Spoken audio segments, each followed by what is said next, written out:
Boa tarde, a paz de Cristo a todos. Vamos começar mais uma live de lançamento do curso livre de teologia da Faculdade Vitória em Cristo. E na live de hoje nós vamos conversar com o pastor Gilson Paulo, professor da disciplina História da Igreja. Sejam todos bem-vindos. Vendo o pessoal chegando, meu amigo Gilson presente na live, já enviamos o convite, já ele vai acessar e estará conosco. Olha ele aí. Maravilha. Ô, meu amigo! Profeta, meu pastor, que privilégio, Como que é que honra você estar aqui com o está? senhor. Tudo bem, pastor? Uma benção, aqui na correria de sempre, né? Interessante que quanto mais ocupados estamos, mais Deus nos chama, né? Isso é interessante, né? É verdade. Já estamos e... A verdade é que Deus não gosta de ociosos nem do ócio, né? Deus Isso, nos é verdade, fez, é. Deus quando cria, já vamos começar aqui falando da Bíblia. Junta dois professores de Bíblia, não tem jeito, né, meu amigo? Não tem jeito, né? Deixa o ócio criativo para os gregos, né? Porque para os judeus, para os judeus é mão na massa, Mão na massa, fazendo Deus no cria o homem, concreto. já fala para ele, olha, vai cultivar, vai plantar, domina a terra, não é para você ficar olhando a natureza, não. Isso, lavrar e guardar, né? Isso tem uma implicação muito forte em todos os sentidos, né? Tudo que Deus nos dá, nós temos que, ao mesmo tempo, guardar, mas também fazê-lo frutificar, né? A ideia do proteger o jardim, mas também fazê-lo fecundo, frutífero, produtivo. Essa é a nossa função. Deus nos entrega alguma coisa, cabe a nós outros que administramos, ao mesmo tempo proteger para impedir ações danosas, mas também fazer prosperar, fazer crescer, né? E sempre com a bênção de Deus, né? Isso é importante. É forte, glória a Deus. Maravilha, amigo, muito feliz de estar recebendo você nessa live, de poder contar contigo no curso livre de teologia, que é um sonho, né, da nossa igreja, do nosso pastor. Eu vou até mais distante um pouco, eu tenho dito que é um sonho do pastor Gilberto Malafaia. Muitas pessoas não conhecem a fundo a história do pastor Gilberto Malafaia. O pastor Gilberto foi o fundador da igreja na Taquara, antiga Igreja Assembleia de Deus da Taquara, que hoje é a ADVEC Taquara, e o pastor, ele era pedagogo, era um professor, e eu convivi bastante. Foi o pastor Gilberto que me ordenou ao diaconato há tantos anos atrás, e eu sei do sonho que existia no coração do pastor Gilberto, como ainda existe hoje no coração da pastora Albertina Malafaia, que são os pais do nosso pastor Silas Malafaia e avós do nosso querido pastor Silas Filho, meu amigo. O pastor Gilberto tinha o sonho, tanto que na ADVEC Taquara, quando ainda era IADJ, nós tínhamos um seminário, que era o Seminário Shalom. Eu fui professor desse seminário durante muitos anos. Já era o sonho da faculdade, né? Já era o sonho que hoje está se realizando. E eu fico muito feliz de poder ver isso aqui estar acontecendo, porque o nosso Deus é um Deus que realiza ações. Você que está aí na live, tenha certeza absoluta disso. Deus não está alheio, Deus não está fora daquilo que você pensa, daquilo que você sonha. Apresente seus projetos a Deus, apresente seus sonhos a Deus, porque o nosso Deus verdadeiramente realiza ações. E a Faculdade Vitória em Cristo é um sonho que está se tornando realidade.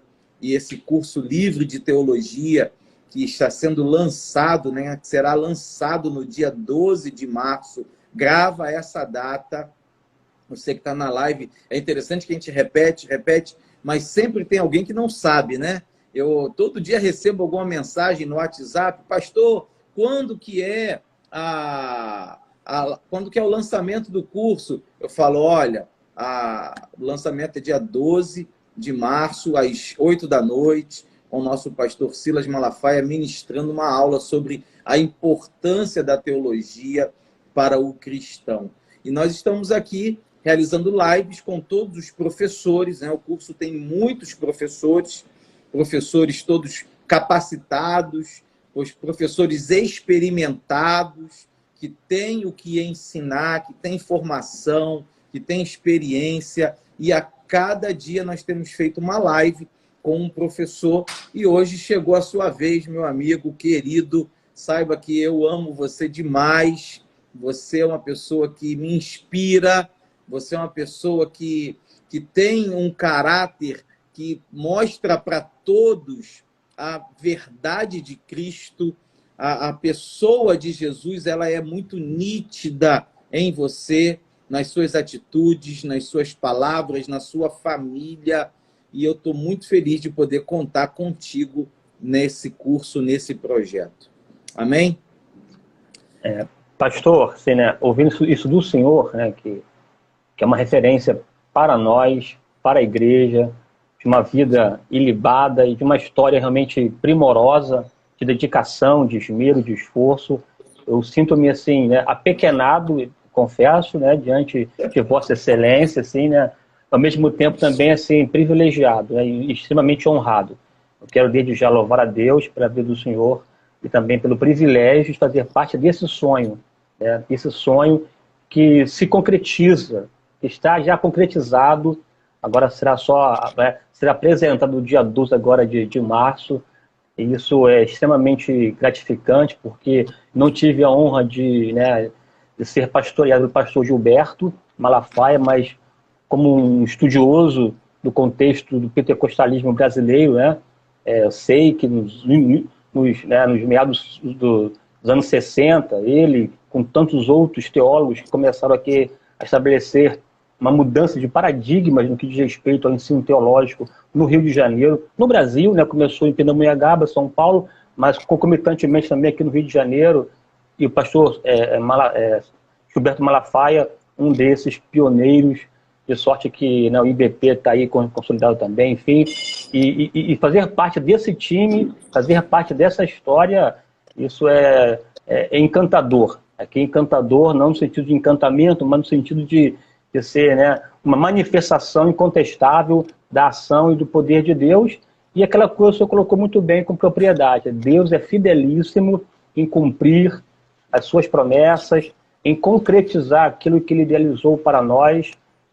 Somente cabe a nós mantermos fiéis em sua presença, obedecê-lo e adorá-lo na beleza da sua santidade, que as coisas vão acontecendo. A soberana, aqui estamos. Eu quero agradecer ao senhor e quero dizer já aqui aos nossos alunos que estão nos ouvindo já, uma coisa o senhor pode ter certeza, pastor: dedicação, esmero e oferecer um curso, uma aula de qualidade, de excelência para a glória de Deus. Amém. Meu amigo, eu tenho iniciado todas as lives com uma oração. Já deu tempo do pessoal chegar, né? A gente sempre dá uns minutinhos. O pessoal já chegou, né? Eu sei que durante a live outros vão entrando, mas quem já está na live agora, nós vamos fazer uma oração, apresentar ao Senhor esse projeto. Nós somos cristãos e crentes de verdade. E crente de verdade ora. Então nós vamos pedir a Deus, eu convido a todos que estão na live, que orem pela Faculdade Vitória em Cristo, que orem pelo curso livre de teologia, que orem pela graduação. Nós já estamos com a visita do MEC agendada, tanto para a autorização do curso, quanto para o credenciamento da faculdade. Eu peço oração de todos aqui nessa live, nos ajudem, é um processo, não é fácil, mas o nosso Deus é maior e nós cremos nele que nos dá a vitória. Vamos orar? Se você puder, feche seus olhos, fale com Deus nesse momento. Pai querido, Senhor amado, nos reunimos no Teu nome nessa tarde. Senhor, formamos uma igreja aqui, através dessa tecnologia, estamos unidos, Senhor, no Teu nome. Pedimos a Tua bênção sobre nós, abençoa-nos. Senhor, é a Tua bênção que queremos, é a Tua bênção que nos enriquece, é a Tua bênção que nos faz prosperar, é a Tua bênção que abre as portas na nossa vida. E eu te peço, abençoa cada pessoa que está nessa live. Abençoa o pastor Gilson, abençoa todos os professores do curso livre de teologia. Abençoa, Senhor, toda a diretoria da Faculdade Vitória em Cristo. Abençoa o processo de credenciamento. o processo de autorização da nossa graduação. Eu concordo. Abençoa, Senhor, nosso pastor Silas Malafaia, a quem o Senhor tem dado direção, visão nesse projeto. Abençoa o pastor Silas Filho, que tem nos apoiado, Senhor, que tem nos dado força, ânimo para prosseguir. Abençoa todos aqueles que estão envolvidos. Senhor, é a tua bênção que nós pedimos e nós desejamos, Senhor, nesse momento. Mais uma vez eu te peço, abençoa todos que estão na live, cada um, suas famílias, seus sonhos, seus projetos, que o Senhor esteja cuidando, guardando, protegendo e fazendo prosperar. Abençoa essa live e tudo que será dito é para a honra e glória do teu nome. Em nome de Jesus. Amém. Você está aí na live, dá um amém aí, ó. Escreve aí, amém. Glória a Deus. Gente é assim. Mas vamos lá. Pastor Gilson, primeira questão, né? Daqui a pouco a gente fala da sua disciplina, mas a primeira questão da live, eu tenho pedido a todos os professores para que deem um parecer acerca da importância da teologia. Nos dias de hoje, né? Nós vivemos um tempo tão conturbado, um tempo de conflito, ao mesmo tempo uma questão de relativismo muito grande na nossa sociedade. Nesse contexto todo do século XXI, qual é a importância da teologia na vida do cristão e na vida da igreja? Dá o seu parecer sobre isso, por favor. Pastor, eu tenho a audácia de afirmar categoricamente que a teologia ela é indispensável para o cristão. É claro que o termo teologia ele é extremamente elástico e comporta N significados, né? Tem o sentido dele mais restrito, porém também tem um sentido mais abrangente. E nesse aspecto da teologia, né, esse contexto mais abrangente, é aquela pessoa que está vinculada a Deus, a religião no sentido recorrente da palavra, sem entrar aqui nos critérios sociológicos do verbete religião, todo aquele que deseja se aproximar de Deus, falar com Ele, viver para Ele, ele necessita ter um conhecimento recrudescido, consolidado, consistente, firme, coeso acerca da sua fé. O próprio apóstolo Pedro mesmo nos orientou, né, que devemos falar com clareza, com firmeza acerca da nossa fé, as pessoas com as quais nós nos relacionamos. E a teologia ela é fundamental nesse sentido, né? Claro que aqui a teologia, aquela ideia de, né, essa hermenêutica da palavra de Deus, até que estou aqui usando uma definição de um teólogo francês, que para ele teologia é hermenêutica da palavra de Deus, né? E também teologia enquanto essa fala, essa logia de Deus, uma perspectiva cristã, é fundamental que o cristão se debruce sobre isso para que ele possa ter, na verdade, uma consistência da sua espinha dorsal, para que ele não seja levado por qualquer vento de doutrina, porque não tem como andar com Deus, né, com os joelhos trementes, né, ou sem firmeza. O próprio Jesus mesmo disse que aquele que ouve essas minhas palavras e as pratica, eu o comparo ao prudente que edificou a sua casa sobre a rocha. E prudência tem essa questão, né, pastor, de antever problema, de estar antenado, ter essa capacidade perspicaz de enxergar para além dos bastidores ou atrás das cortinas, ter aquele olhar capaz de discernir, de separar o que é e o que não é. E isso a teologia nos faculta, nos proporciona. O cristão que não se desenvolve, que não cresce, ele está se violentando. Porque o crescimento faz parte da própria existência, né? O próprio Pedro mesmo disse que devemos crescer na graça e no conhecimento. Graça, nossa vida devocional ativa, de oração, de jejum, de leitura bíblica, de vida comunitária na igreja, mas também no conhecimento, estudar, se debruçar. Essa enfadonha tarefa deu Deus aos homens, aos filhos dos homens, para que nessa se exercite. Então, quando a pessoa começa a pensar, né, de modo sistemático, porque aqui é um detalhe interessante, pastor, você queria ser aqui prolixo, né? Eu sou fruto da EBD, nós somos, né, fruto da Escola Bíblica Dominical. Né? É interessante, quando eu fiz o meu curso de teologia, basicamente, as informações lá proferidas, de alguma forma tive contato na escola bíblica dominical. No entanto, no curso de teologia, a gente consegue sistematizar o conhecimento, saber colocar as coisas no devido lugar, conseguimos construir a casa e mobiliá-la de maneira a utilizar bem o espaço da casa. Então, nesse sentido, o cristão precisa, mesmo que seja um curso básico, um curso, né, sem tanta proficiência, mas é necessário, porque estamos vivendo um tempo, pastor, em que misturaram, né, o branco e o preto e criou-se, portanto, uma zona cinzenta, e essa zona cinzenta não aceita um tipo de determinação, de definição, uma postura absoluta, de sorte que essa postura de querer colocar debaixo, né, de um cobertor ou de um guarda-chuva qualquer tipo de pensamento, criou-se um terreno movediço e onde nós não temos como pisar com firmeza. E qualquer discurso ou fala acerca de Deus que demanda uma postura mais absoluta, mais autoritativa, de obediência, de inclinação, as pessoas hoje rechaçam, desdenham, ignoram e querem viver de acordo com seus próprios preceitos, sua própria forma de pensar e de agir e se afastando de Deus.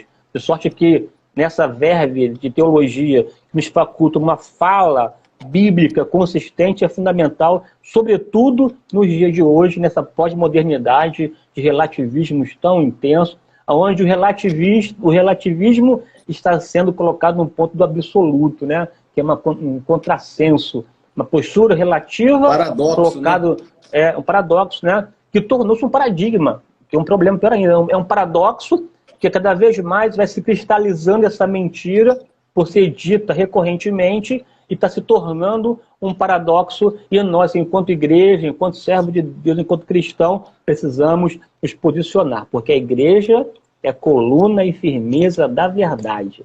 Não podemos, de forma alguma, esquecer que em Cristo é sim, sim, não, não. O que passar disso tem uma procedência maligna, está lá no texto bíblico.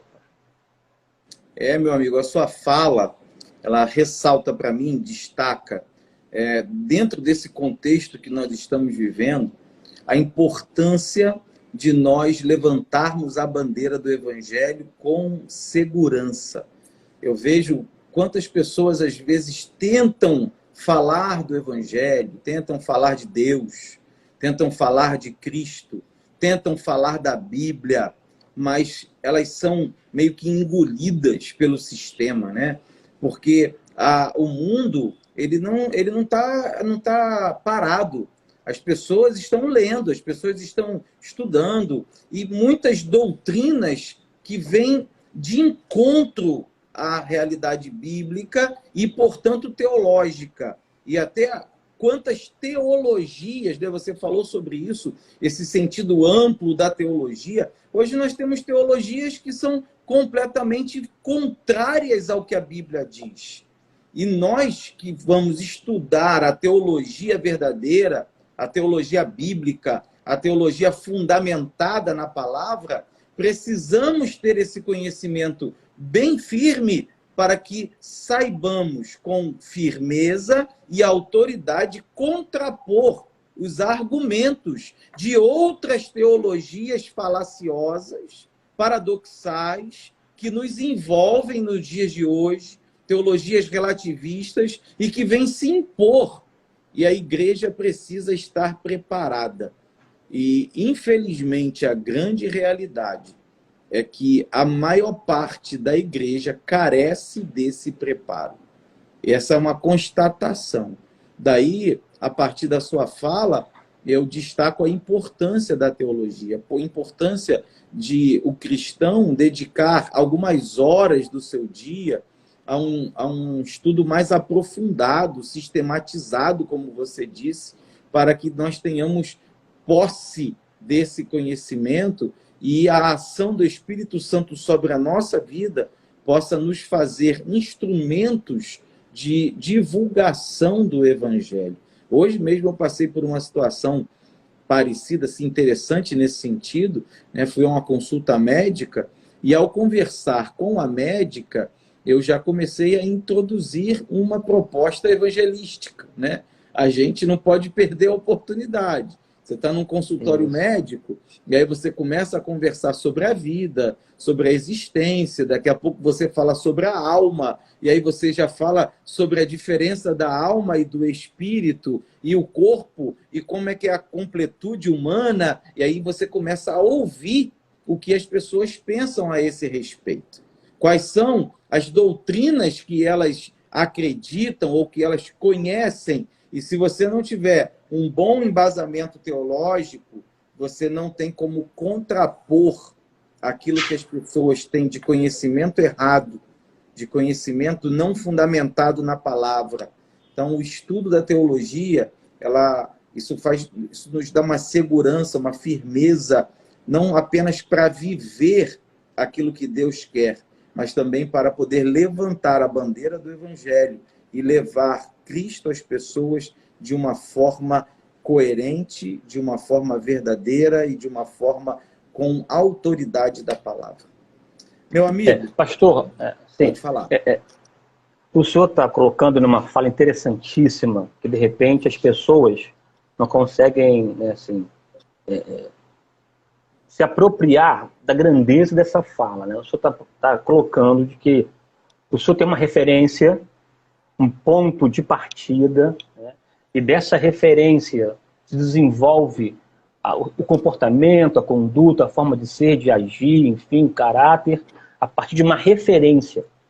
E isso é fundamental porque se estabelece de uma visão essencialista, onde nitidamente estabelece o certo e o errado, né? Onde se cristaliza o que pode e o que não pode. E essa referência, é claro, eu acredito, que ela parte da Bíblia Sagrada. Esse destaque de que, para nós, o nosso manual de regra de fé e prática é a Bíblia, são as Escrituras Sagradas, e a partir dela nós fundamentamos nossa fé. Porque hoje, pastor, nessa esteira que eu estou colocando, está muito em voga aquele pensamento mais vinculado a Heráclito, que é antigo, em que desenvolve, na verdade, que não existe certo e errado. A vida, a existência, é um constante conflito de ideias antagônicas que, ao se infundirem, se enfrentarem, cria-se uma síntese, que da síntese uma nova tese, que por sua vez vai ter uma antítese, uma antítese, e de maneira que vai se moldando, é um devir constante, é um constante devir, ou de vir a ser, e esse vir a ser nunca se torna, nunca se é. E por conta disso não se tem discurso de referência. E essa lógica, que é tão antiga, lá na Grécia Antiga, hoje muito em voga, que está, na verdade, sendo levantada essa ideia dessa pluralidade, onde se deve respeitar a alteridade, o diferente, uma postura inclusiva, parte de uma ideia bonita, da inclusão, da convivência, do respeito, isso é fundamental, mas a gênese desse pensamento é danoso quando ele, na verdade, rouba do indivíduo referência absoluta. Trocando em miúdo, hoje, a verdade, para muitos, é uma verdade individual. É o indivíduo sendo endeusado. É o endeusamento de si mesmo, de sorte que o que vale é o que está na cabeça da pessoa X, Y, Z. Daí tem a ideia, né, de... Até vou aqui citar só a guisa de ilustração, movimento LGBTQI+, CD, porque o que vale é a aceitação do outro e não se pode questionar.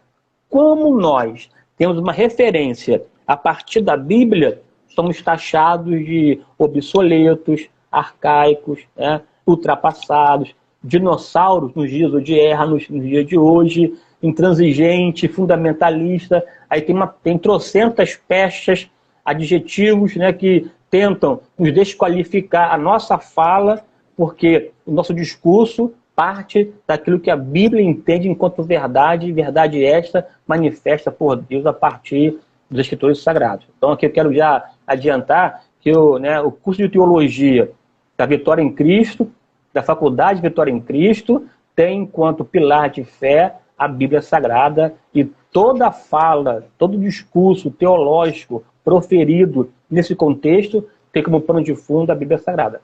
Correto, pastor? É isso mesmo? Sem dúvida. E esse é um ponto muito importante, porque eu falei das teologias do mundo, mas infelizmente, né, a teologia liberal, o liberalismo teológico, tem invadido muitos seminários, muitas faculdades e muitos cursos de teologia não são, na verdade, baseados na palavra. Estão contaminados por essa teologia. E essa sua fala vem a declarar para todos que nos assistem nessa live e todos que vão nos assistir mais tarde, porque todas as lives estão gravadas e ficam à disposição tanto no Instagram como no YouTube.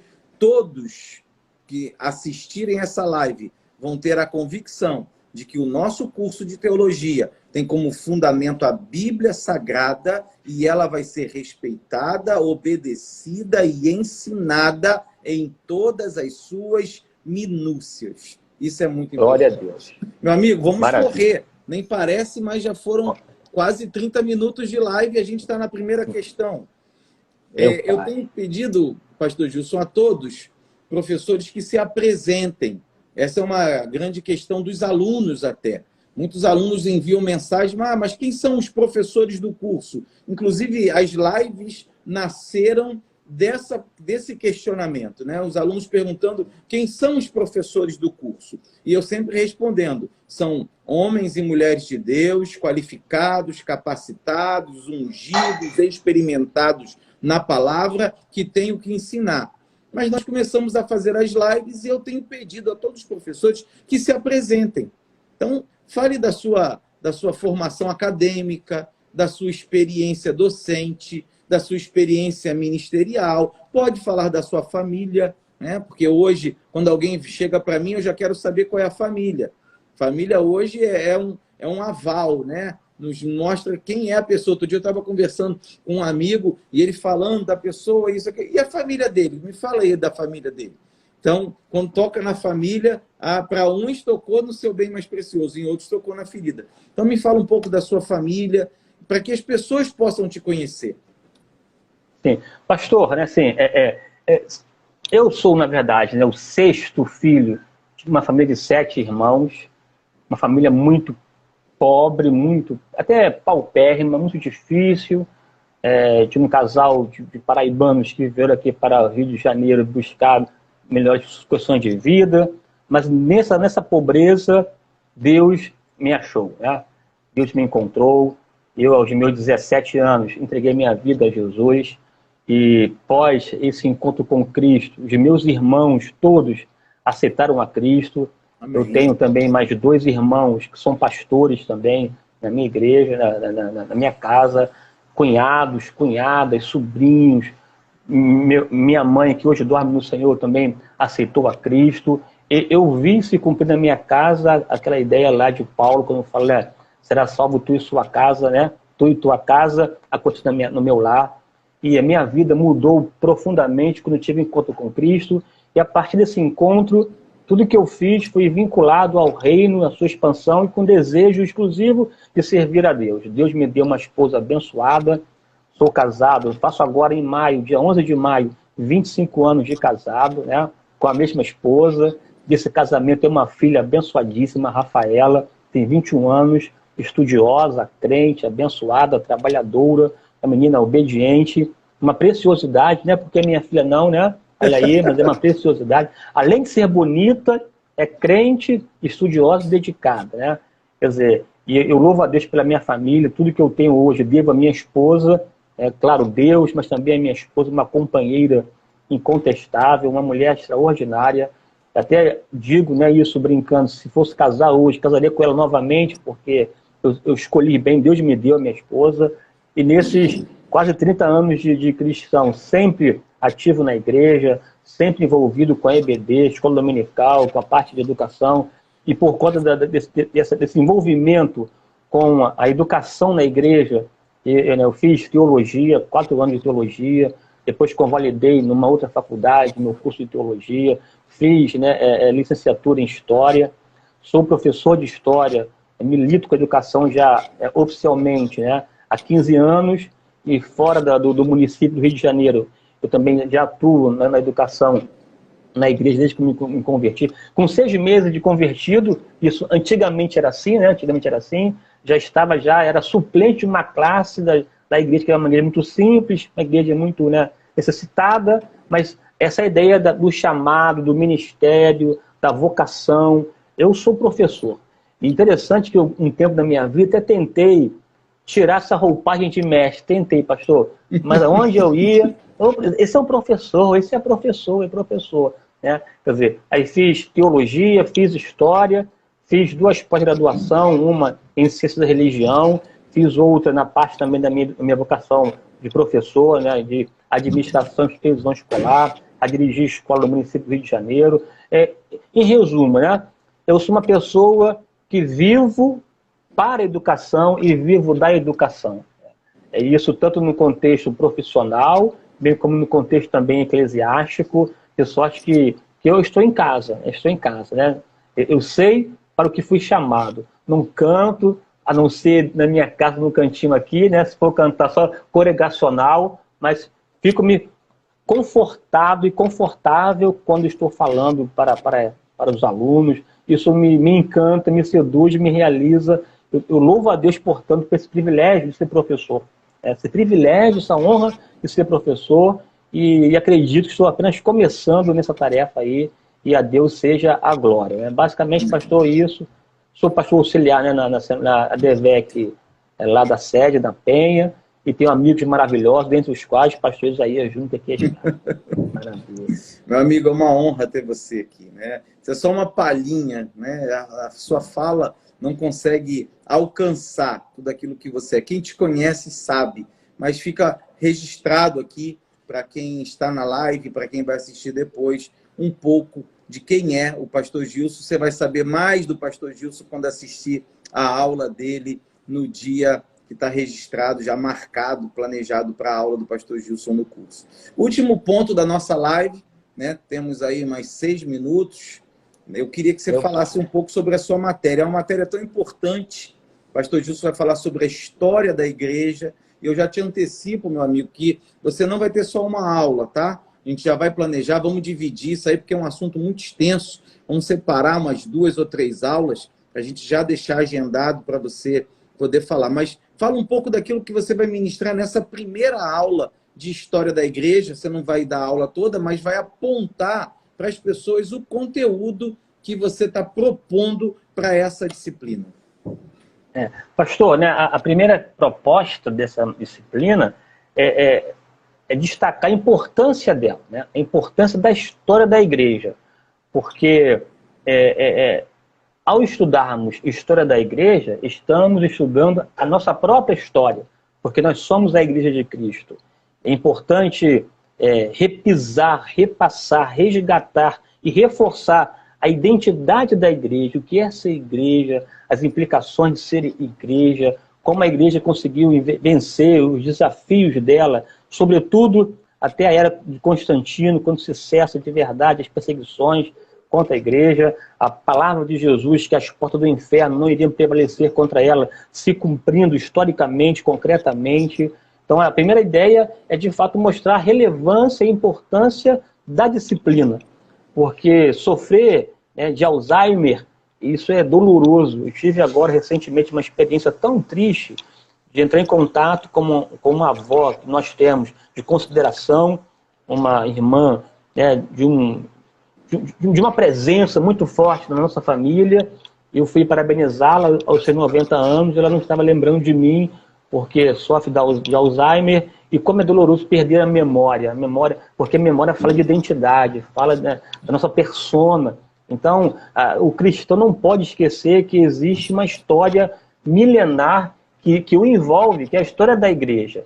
E, ao mesmo tempo que essa proposta de resgatar essa memória, essa identidade, também é evitarmos cometermos os mesmos erros do passado, porque não se pode esquecer de vista que a igreja tem esse elemento divino, porque Deus, aí tem uma parte teológica, não vou entrar aqui em detalhe, tem a ação de Deus que fundou e estabeleceu a igreja, mas essa igreja, essa experiência divina acontece na experiência humana, né? esse projeto de Deus na experiência humana, de sorte que, quando nós paramos para analisar a história da igreja, a gente percebe que, ao mesmo tempo, houve a ação do Espírito Santo conduzindo N questões da igreja, mas também encontramos a parte humana atuando, e como a igreja, orientada pelo Espírito Santo, soube tratar das suas demandas, dos seus problemas. Quando nós olhamos para trás, ao mesmo tempo que nosso olhar está no passado, mas o que nos motiva a olhar para o passado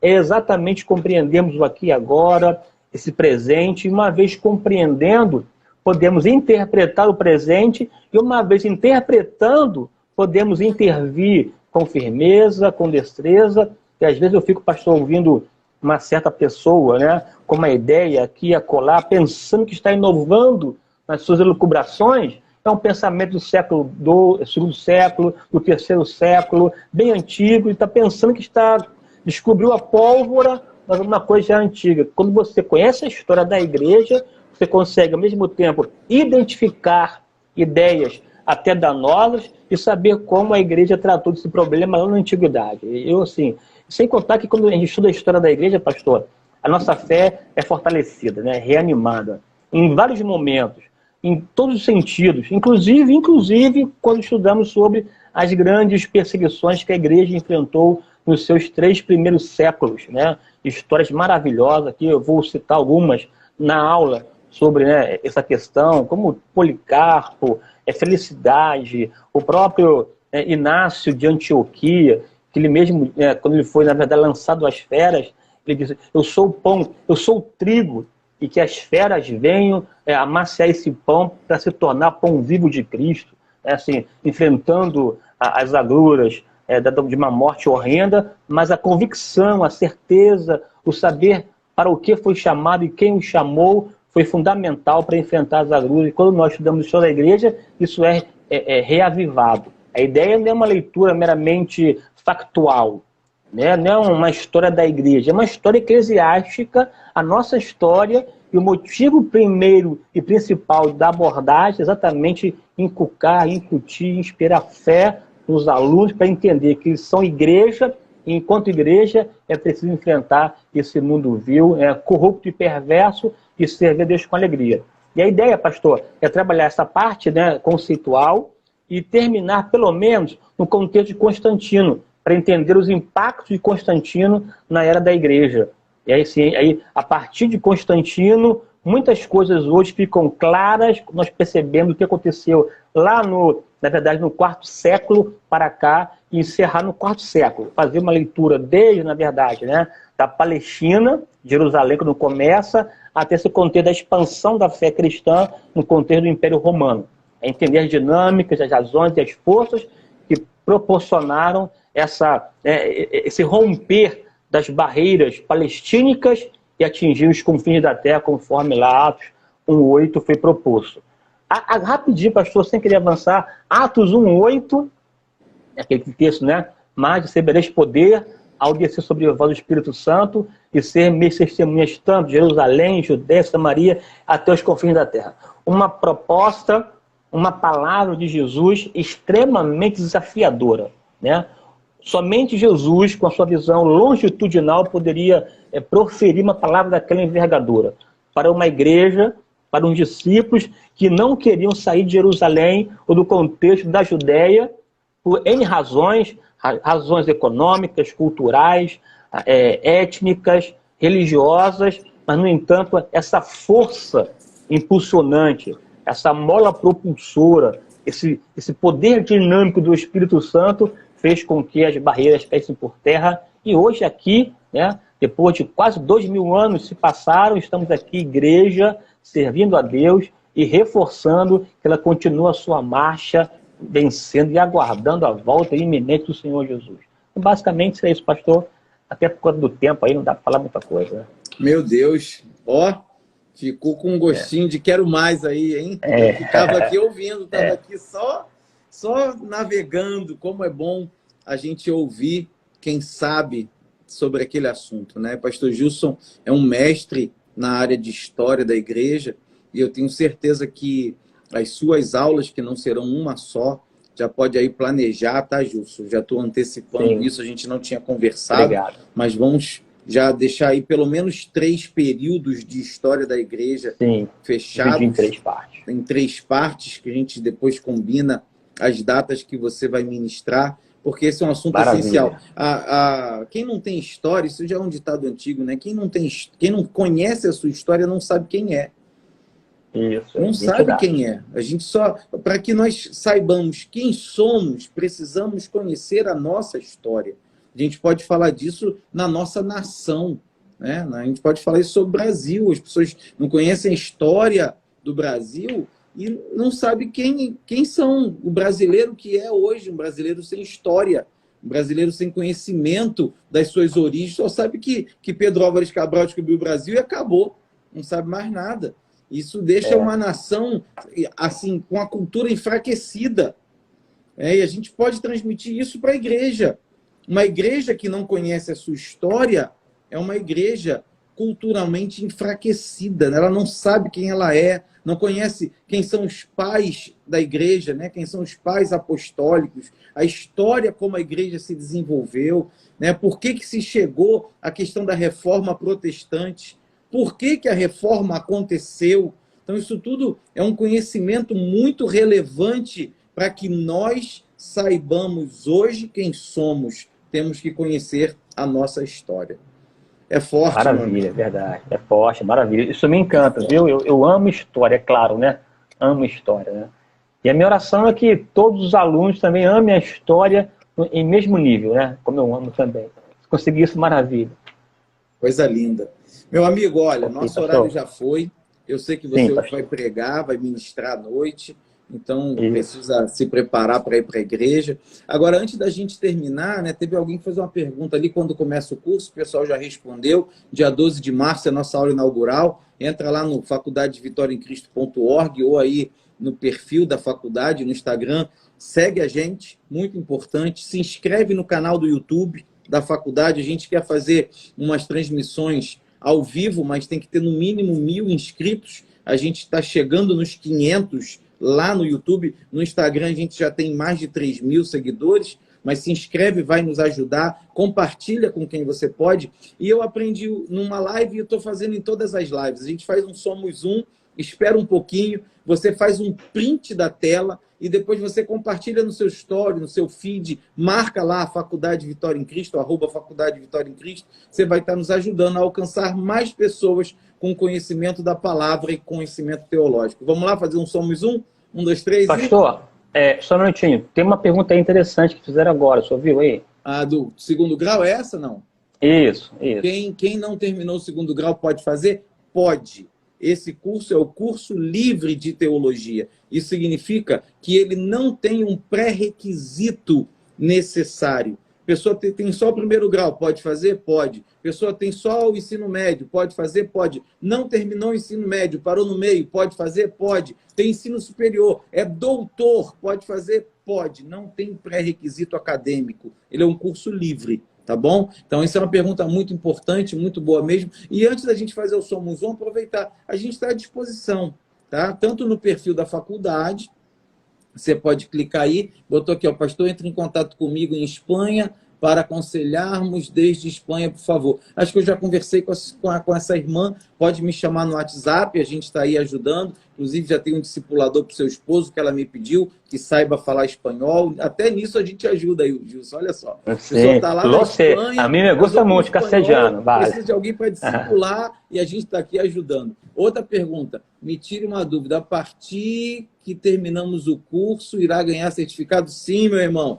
O curso tem certificado, tá bom? Terminou o curso, recebe o certificado do curso livre de teologia, 18 meses. Vou correr porque o pastor Gilson tem hora, vamos fazer um Somos Um. Meu perfil está aí, o Prof. Isaías JR, você pode me chamar, pode chamar também no perfil da faculdade, tem uma equipe de secretários para tirar dúvida, para orientar, para fazer sua matrícula, conta com o nosso apoio e com a nossa orientação. Não esquece, faz agora aí um print da tela e depois compartilha e marca a faculdade. 1, 2, 3 e...